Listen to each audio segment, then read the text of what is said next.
to look at the physical elements, which are so important to the opera and complement the orchestra to a remarkable degree.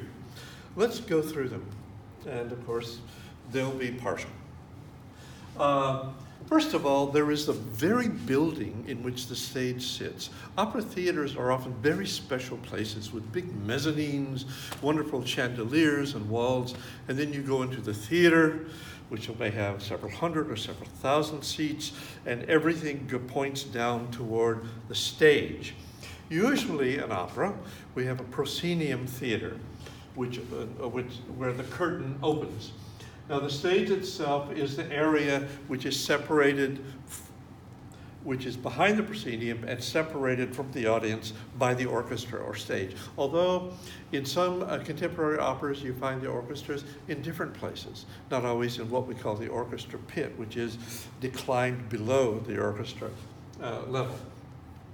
Now as the curtain opens, you see a setting, which is a series of oil paintings, large oil paintings, strung together.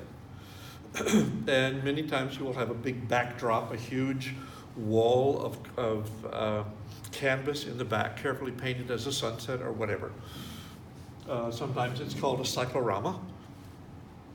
And this will create an environment in which the opera will occur. And out of that environment, images will appear. Many of these images will complement the poetry of the libretto and have special meaning to the characters. A brook, a tree, a bench in La Bohème will have special meaning, and these all become a part, integrated into the words and musical and dramatic structures of the opera. Thirdly, the characters will don costumes, which represent a period, and very often are indicative of the character, him or herself. For example, Carmen dresses generally in a special way, involving the gypsy culture or the Spanish culture. And she carries a property, a rose, or an acacia flower, which she throws at Don Jose, and so on. But these make up these living statues, these costumes, and they are made up as well, of course. Every part of their body is covered with makeup of one kind or another. And the characters themselves are images, sometimes symbols, sometimes mythic symbols.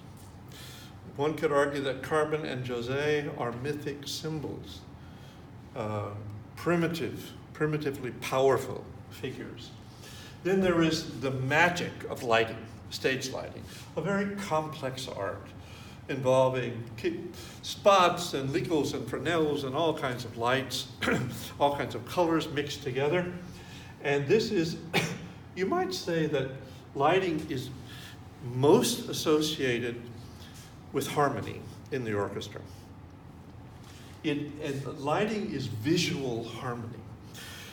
I once had a famous director who told me that all you needed for a dramatic performance was a space and light.